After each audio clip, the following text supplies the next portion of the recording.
Hey Doc Stars, it's your favorite key bro, Scott. Today we're diving headfirst into the electrifying realm of Hall effect keyboards. We're going way beyond just the surface level and exploring the absolute nitty gritty. Let's get ready to nerd out on this ultimate keyboard satisfaction. Buckle up.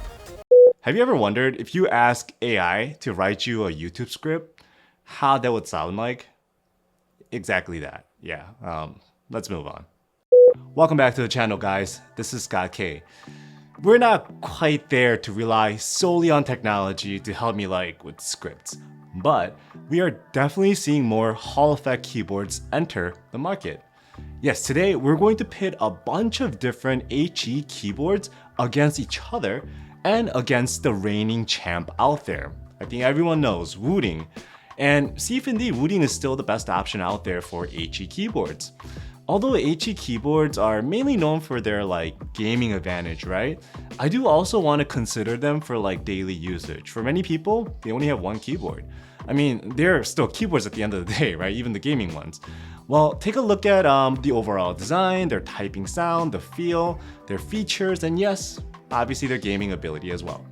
And yes, I know, there are so many HE boards out there now, and I cannot cover them all. But hope this collection of boards I have to give you a good idea of various manufacturers, the price ranges, and their approaches to how to make an effective Hall effect keyboard.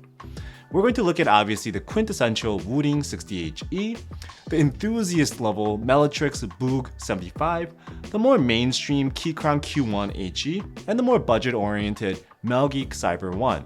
And finally, at the component level, the Rakka HE PCB, which will be an HE option for many mechanical keyboards out there, like the Holy 60 that I'm putting it into, and soon to be the Cycle 8 and so on and so on. Doing this comparison, I realized that most of the HE keyboards now, they have very similar features. I know Wooting keeps innovating, but which makes them also similar in terms of how the basic benefits are. Then what is so different about them, right? Well, that's what we're trying to figure out today. So let's get started. Okay, so before we start, I'm sure there are many of you out there that are thinking, what the heck is a Hall effect keyboard? Well, for you, let's do a quick recap, shall we? In a standard leaf-style mechanical keyboard switch, as the stem of the switch goes in and out of the housing, the little legs press up against the metal leaf and it makes or breaks contact. This then closes and opens the circuit and sends a signal that a switch was pressed. The corresponding letter or number or whatever is then displayed on the screen. It's a very simple concept. Once the switch is pressed, it's either on or off, 1 or 0. Hence, this is a digital system. So a long time ago, an American physicist named Edwin Hall found that a closed circuit system, if you apply a magnetic field perpendicular to it, it creates a voltage difference in that circuit. He also realized that he can control this voltage difference by putting the magnet closer or further away, and as expected, he decided to name this discovery and phenomenon after himself to call it Hall effect. This phenomenon occurs because as the electrons are flowing through this circuit, they get affected by the magnetic field that's applied to it and kind of goes on a detour like this. This actually creates a charge imbalance. This in turn creates a voltage potential difference, which then becomes measurable.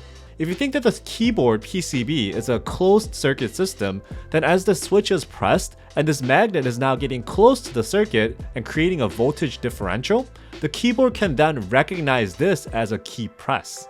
So instead of relying on a metal leaf to make contact or not, you're using the phenomenon of Hall effect to trigger an action. So a standard switch is digital, on or off. There is nothing in between. However, a Hall effect switch is analog, which means that the closer the magnet gets to the circuit, it generates a greater voltage differential.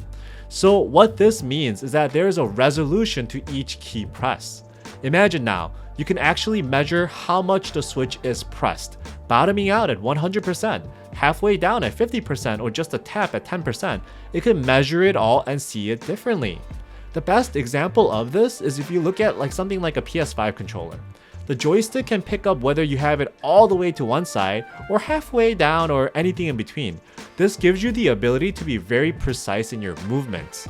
Remember when iPhones used to have that weird force-sensitive touchscreen as well? Technically, you can do the same thing with this keyboard then. Now that you're educated on the actual technology, let's talk about the real-life benefits of a HE or Hall effect keyboard.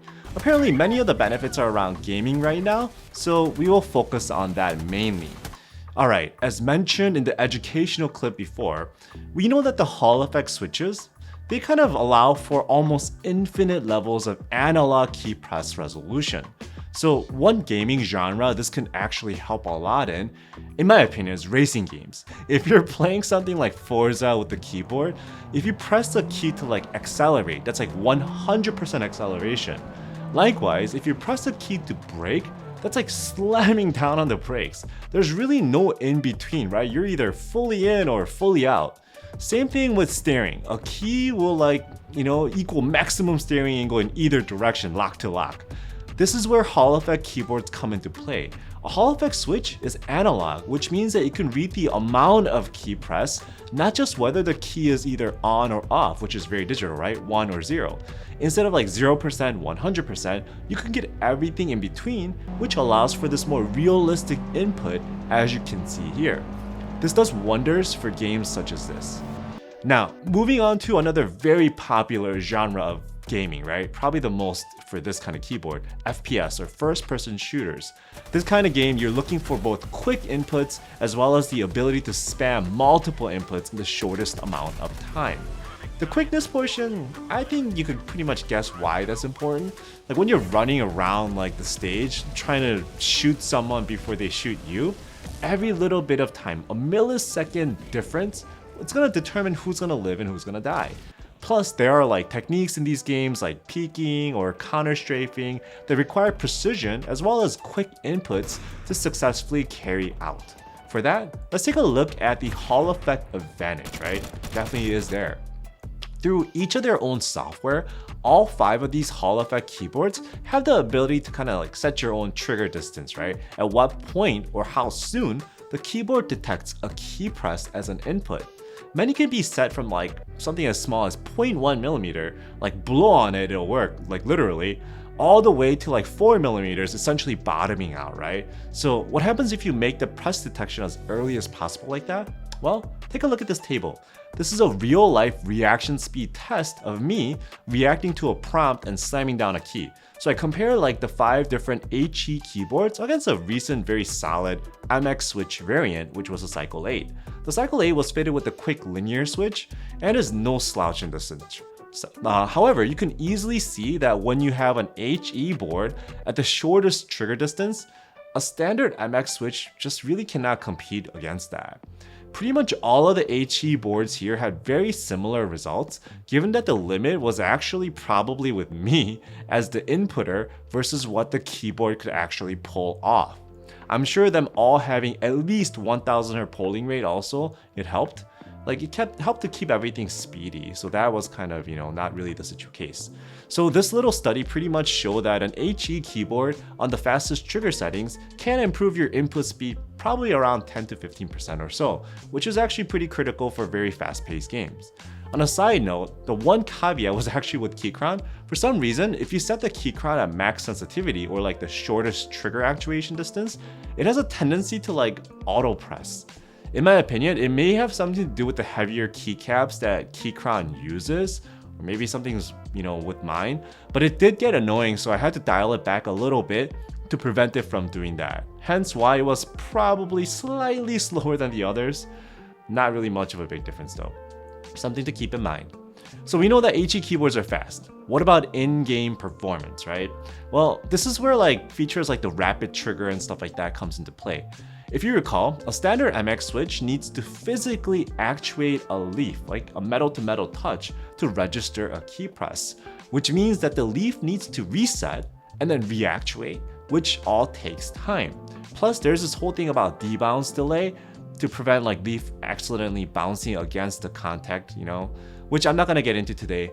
MX switches are just slower to actuate and reactuate, okay? So if you take a look at this gaming scenario, this is me like strafing around from one side or to the other. Even if you spam the keys, this is pretty much the maximum input you can get in game without just like slamming it down. Now with HE keyboards like Wooting, and now pretty much everything else that kind of copied it, you can have rapid trigger, which means that the keyboard will reset a key press as soon as it detects opposing motion, so going the opposite direction. Take a look at the difference it makes when an HE keyboard is getting spammed. You're literally strafing so much more given the same amount of time. When it comes to a game skill like peeking or counter strafing, this kind of input advantage can either make or break your round, so this is actually a very nice feature. I know there are also many other advantages that people use HE boards for, but I'm not going to try to go into all of them. I'm not the biggest gamer, I can't give you all the tips. Like, for example, maximum button smashing for Osu, or making a single key act like multiple keys based on how far you press down. They're all possible with this kind of keyboard, and many of these boards have that feature. Now, we know the foundational HE boards can do mostly the same thing. What makes one special over the other? Well, it's kind of like cars, right? They could all accelerate, they could all brake and turn, but some do that better than others. Alright, then let's jump into the actual keyboards then, shall we? But before we do that, a quick word from our sponsor today, Osumi. You may know Osumi as a vendor that sells super kawaii keycap sets for mechanical keyboards. You're right, they do. However, they do much more than that, and their latest offering is actually this, the minimal keyboard shelves. Once you start collecting or amassing a bunch of keyboards like myself, there really is no good way to store them or display them otherwise without a stand. However, with the Osumi shelf, you can safely and beautifully store your prized possessions like this with ease. The shelves actually come in two different sizes for either 2 or 3 keyboard storage, and they also come in 2 different color schemes, black or white. That's what's really great about these is that they are made of very solid material, like the entire frame is a coated steel and wood. And they also have a very clean and minimal design, so it fits with anyone's decor. Wait, you may be asking, steel? Can I place my expensive keyboard on steel? Well, no worries. Since the shelves come with protective silicone sleeving, it helps to prevent metal on metal contact, especially aluminum keyboards, right? Smart. The double shelf starts around $42 and the triple one starts around $55, which is a great value in my opinion. So check these out in the description below. Alright, so we're gonna approach this like my previous showdowns, where I'll be giving the keyboard a score based on how it does in a certain category. It's gonna be pretty much forced ranked. The categories we'll be covering are as follows: the overall design and finish of the keyboard, the typing feel and comfort, right? The usability, typing sound, customization and compatibility, gaming performance and the software, and finally, the price.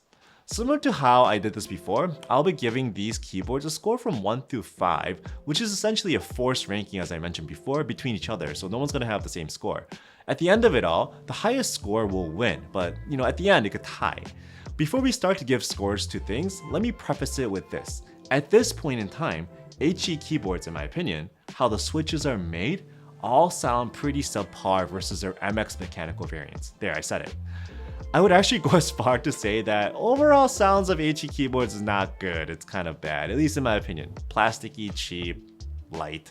So we're looking for the keyboard with the least crappy sound in this case. Yeah. Next, the switches. Unlike their MX mechanical switch cousins, HE switch keyboards, they're fickle, which means that there is no one common HE switch type that fits into every keyboard and works okay. If you remove the lacquer from the Wooting and stick it into the Keychron, it doesn't work. If you take the switch from the Boog and put it into the Melgeek, it won't even fit due to the stem differences of the two of them, right? The only exception is that the Rakka PCB can actually use the Wooting lacquer style switches and vice versa. They pretty much, just benchmark this straight off. And from what I understand, there are more manufacturers that are starting to cater to Wooting compatibility more than anything because it's, they're like the market leader. So keep that in mind for future proofing. Alright, so given the scoring system, let's start with the last place. I don't want to put it that way, but from a scoring perspective, the Rakka. So in this specific case, the Rakka and the Holy 60.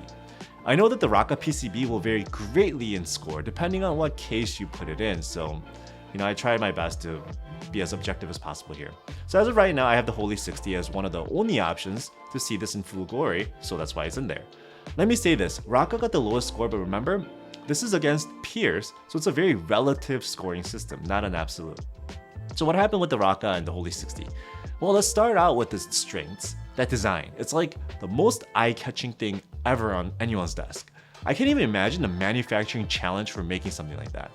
It makes for one of the most unique products in the market, but given the design intent, you really won't fit much features into it. It's very Spartan.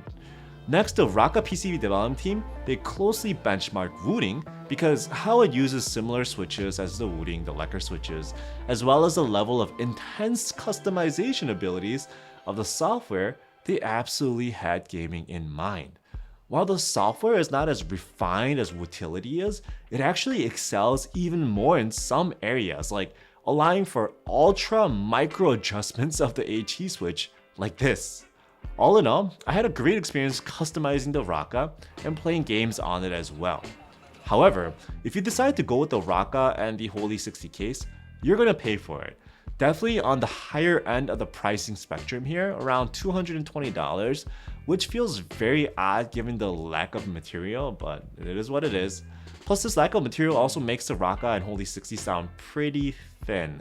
And like the tray mounting makes the bottom out of this keyboard pretty harsh as well. I would say out of the group, the lowest sound and feel score for sure goes to the Rakka and the Holy 60. Take a listen to the Rakka and Holy 60.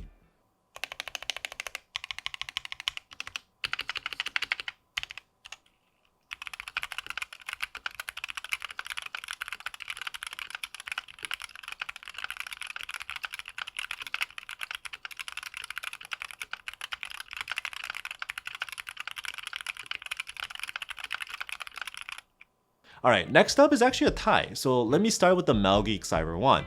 So what's interesting about the Cyber 1 is that it's the lowest priced keyboard of this bunch. Yet it offers a good amount of features at this price.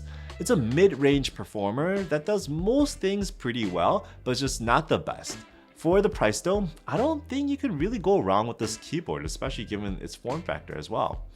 This is subjective, but I felt that Cyber 1 kind of fell behind in the overall design area. It's got like that cyberpunk kind of theme and it's, in my opinion, polarizing. In addition, the Cyber 1 is also another tray-mounted keyboard and a pretty thin one at that from a case perspective, so there really isn't much give or ability to absorb the typing force as well. So while the gaming features and performance is great, the Cyber 1 is the only keyboard that out of this bunch at least, that requires the software to be downloaded onto your computer and installed for you to use it. While Wooting's Wootility can be installed as well, but Wooting also allows for online, on-the-fly kind of adjustments through web-based Wootility. Cyber 1 lacks that, and it does get a bit annoying to be forced to download something and install it. So for that, it did lose some points there. One area the Cyber 1 actually surprised me the most was its sound. Most likely the shape and maybe the plastic construction of this keyboard, but Melgeek actually sounds pretty smooth compared to some of the other keyboards which are kind of thin and sharp sounding. Finally, while the switch is a bit different, the Cyber 1, it actually accepted the lacquer switches and managed to work with it. Very interesting. So if you're looking for a good entry point into HE with all the features but need something bigger than a 60%, this actually may be a good option for you. And you know what? If it starts to accept more Wooting based switches, more future proofing as well. Let's take a listen.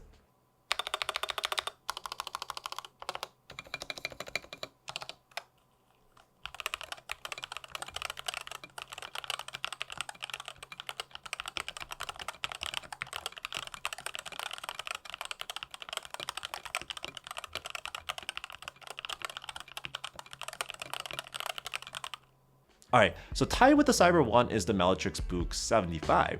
Let me start off by saying, the Boog75 is the enthusiast's HE keyboard. If you like mechanical keyboards but want to dabble in HE, or you want a high performance gaming keyboard but want to also impress at key meets, then the Boog75 is the one for you. I know it's objective, but for me, hands down, this is the best looking one of this bunch. The overall 75% design is amazing. It also has the most detailed, intricate case finishing of the entire bunch. The circuit theme going on here with the case is actually very appropriate for this keyboard as well, right? The color scheme is great, and the matching double shot cherry keycaps, they look and feel great also. This is one of the 2 keyboards that are actually gasket mounted in this group. It's not like a very flexible keyboard, since you probably can't even have a flexing PCB with the sensitivity with the Hall sensors, but you can definitely feel that the Boog75 it also dampens the keystrokes much better than some of the others. In addition to that, Meletrix being a custom mech company, they used all the foams and sound mods in the Boog75, trying to recreate that mechanical keyboard-like sound profile that a lot of us really love. It's still on the quieter side overall because of the switches, but that has like that refined sound signature you'd be expecting from a keyboard like this. Now, the biggest weakness of the Boog75 is that it actually uses a very different kind of HE switch. Honestly, all these switches are made by Keychron, but I'm just so confused why there are so many variants. Well, I digress. The one in the Boog has an odd long stem below, and it actually requires the PCB to have a hole in it to accommodate, which most of the other ones don't, which means very different from everyone else. Also means that how the keyboard senses it is going to be a little different too. This also means there's no way there's another switch to be used in the future, even if there is software calibration available. So that's a bummer. In addition, the Boog75 is the most expensive keyboard of this bunch at $230. I mean, for what you get though, I don't think that's unreasonable. This thing, when you have it in your hand, it just feels very different from the others. If you're looking for the best gaming option, you may find the software for the Boog75 a bit lacking. Is that a good word? The software has some good features built in, but it does feel very clunky compared to the other ones. And things that are like buried into another section, I'm not quite sure what I'm supposed to be doing. It's pretty clear that what this keyboard does well, and it'd be that bridge between the custom mech and a true gaming oriented keyboard. A good looking board that focuses on being good looking more than some of the others. Let's take a listen.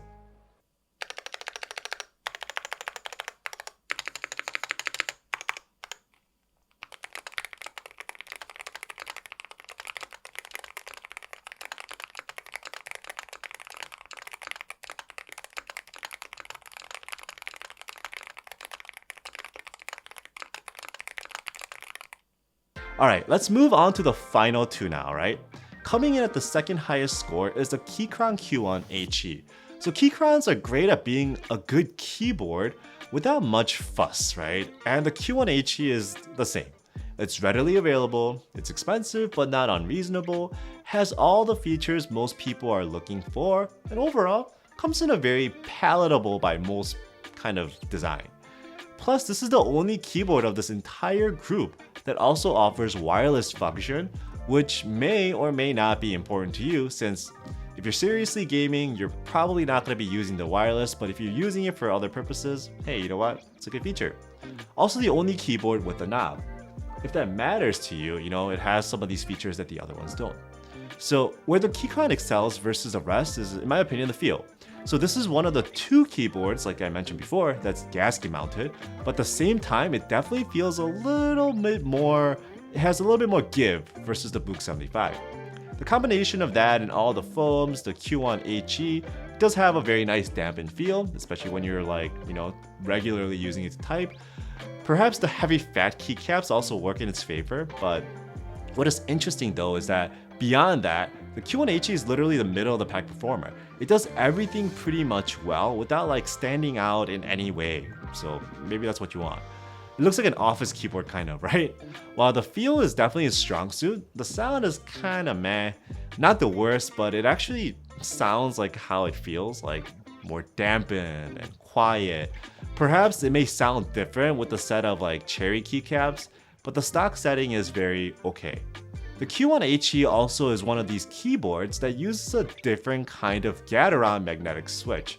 So it's different inside. It's actually a dual rail design. I believe Keychron touts that this provides the smoothest and the most stable kind of typing feel, which is not untrue. It does feel very smooth. Does feel very solid. Also means that you may be missing out on the future switch options that are catering towards more of the gamers and the Wooting crowd. This takes me to the next topic of gaming as well. So the main keyboard software for the Keychron is QMK based, And the Q1 HE also has a very nice online customization software for the HE function specifically. It does have a lot of built-in, and it's fairly intuitive to use. I would probably say that this is probably the second best only to the utility. However, the reason why I knocked it down a bit is that all the functions it had, I don't think they're all yet optimized. The biggest one was the actuation distance, right? Like I mentioned before, like for some reason, if I set it to too sensitive, it kind of auto presses. What is the point of having that feature if you can't really use it? So I hope this is an area that Keychron can optimize further in the future, or maybe something to do with the keycap weight and all that, I don't know. Finally, the Keychron Q1 is the more costly end, right? It's like around $219, a dollar cheaper than the actual Rakka and the Holy 60. And you get the bare bones instead of the lower price, and perhaps that's a better way to go avoid that stock Keychron keycap thing. Well, let's take a listen.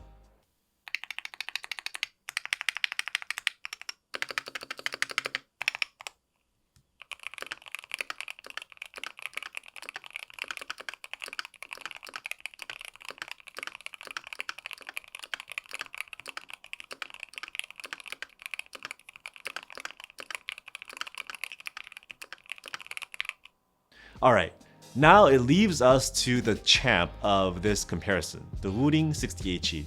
Honestly, it's an older keyboard. I went into this comparison thinking that the Wooting would probably be dethroned, right? But boy, was I wrong. I looked at the final score differential and ran the numbers like 2 more times, thinking that there probably was a mistake and there's no way that the Wooting scored so much higher. Well, it did. Why? Because Wooting does the best job of understanding its own job.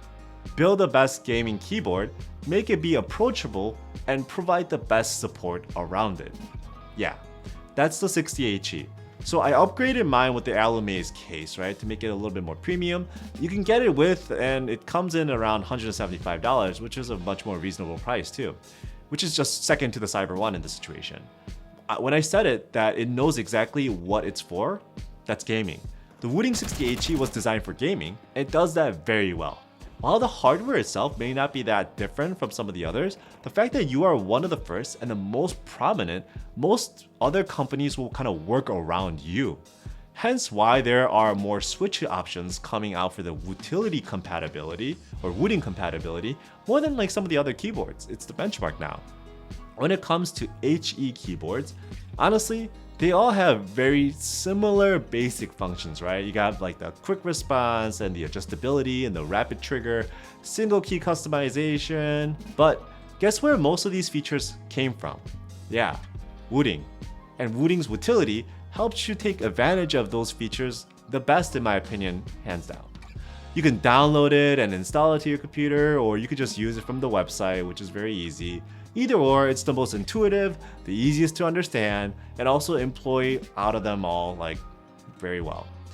In addition, while some of the other keyboards kind of give off a, I wonder how long they will update the software for vibe, you know? Wooting will continue to update and evolve utility as time goes by. They have been. You're most likely future-proof with the Wooting more than the others, in my opinion. Now, let's talk about the actual keyboard then, right? Yes, for gaming, this thing excels. Yeah, it has all the hypey features. But at the same time, I felt this was the keyboard that had the most consistent delivery of those hype features versus some of the others. It was a rock solid keyboard when it came to that. Like, you can take this to a competition and expect it to perform without worrying about it at all. Like, what happens if it doesn't work? What happens if it auto presses? It doesn't have any of those issues. I know that Wooting is not much of a looker. It's a very plain Jane keyboard. In addition, it does have a strap that you can add or remove that can be polarizing. And if you do remove it, then you have like this big hole there as well. Not the biggest fan of it, in my opinion. What was interesting is that while the 60 HE uses the same kind of open switches, somehow manages to be the loudest keyboard here, in my opinion. Not like, oh, amazing loud, but it's just louder. Which also means that there's potential in the future to maybe shape that sound to make it a little bit more refined. Being a tray-mounted keyboard though, the Wooting 60 HE is not the softest to type on, but at the same time, it does feel more substantial with the Alumaze case, and overall, that's not a terrible typing experience as well. The only thing you would run into is that the 60 HE is a 60% keyboard. If you do need like the arrows or the afro, then you're kind of stuck here without using the layers. Yeah, the layers are there, but you know, it's not the same when you're playing games sometimes. But if you are looking for the best HE experience for gaming, I don't think you could really beat the 60 HE. That makes me more excited for the 80 that's coming very soon, which I will take a look at. So, hey, finally let's take a listen to the Wooting then.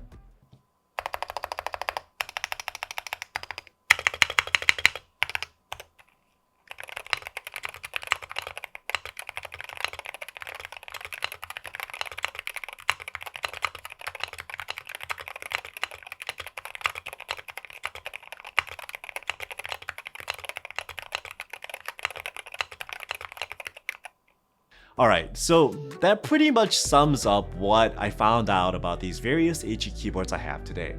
Yes, HE keyboards, they're still at a very early stage, right? They're infancy, and they will evolve and get better with time, like the sound for example, or the feel. The only reason why I don't use HE as a daily right now. However, the current ones that you can still get your hands on, they make great strides. If you're in the market for like the ultimate gaming keyboard, right? Look no further than the Wooting. Like, I think that's still the best option. If you want a solid gaming keyboard, but you care about the aesthetics or you're like a keyboard enthusiast, the Boog75 is that keyboard for you. Want a keyboard that screams business in the front, but party in the back? That's the Keychron. If you're looking for something on a budget but need more keys than the Wooting does, then the Cyber one could also be a good option. And finally, I'm very curious how Rakka boards and boards similar to that are going to be incorporated into more cases in the future so that more mechanical keyboards could also become HE. As usual, if you enjoyed this video, please like and subscribe and I'll have more content for you in the future. Content is scripted by me and not ChatGPT. Thanks.